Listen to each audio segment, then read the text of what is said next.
произвела специален модел състезателни гуми за волтикарите, а всички се убедихме в тяхното изключително качество. Можете да го видите тук днес на какви изпитания са подложени тези гуми.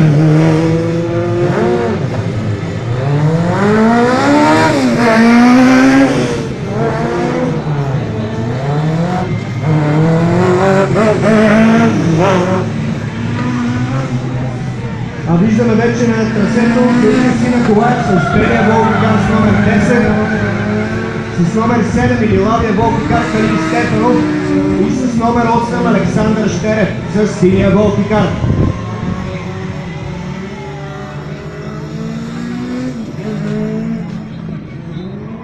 Те също имат на разположение 10 минути, за да свикнат с трасето.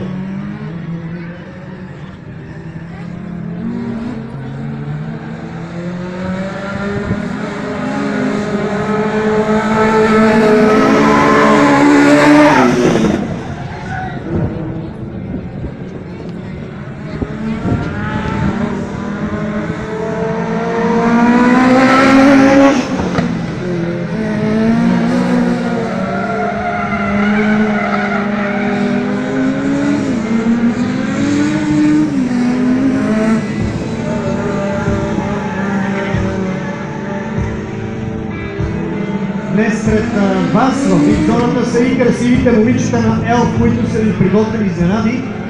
Елф екстремни масла за екстремни условия, характерни с намалено вътрешно триене за двигателя, използват методи, механична защита,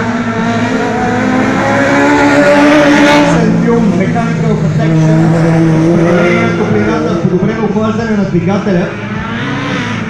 Няма нужда да ви казваме, че волтикарите също са осигурени от нашите партньори.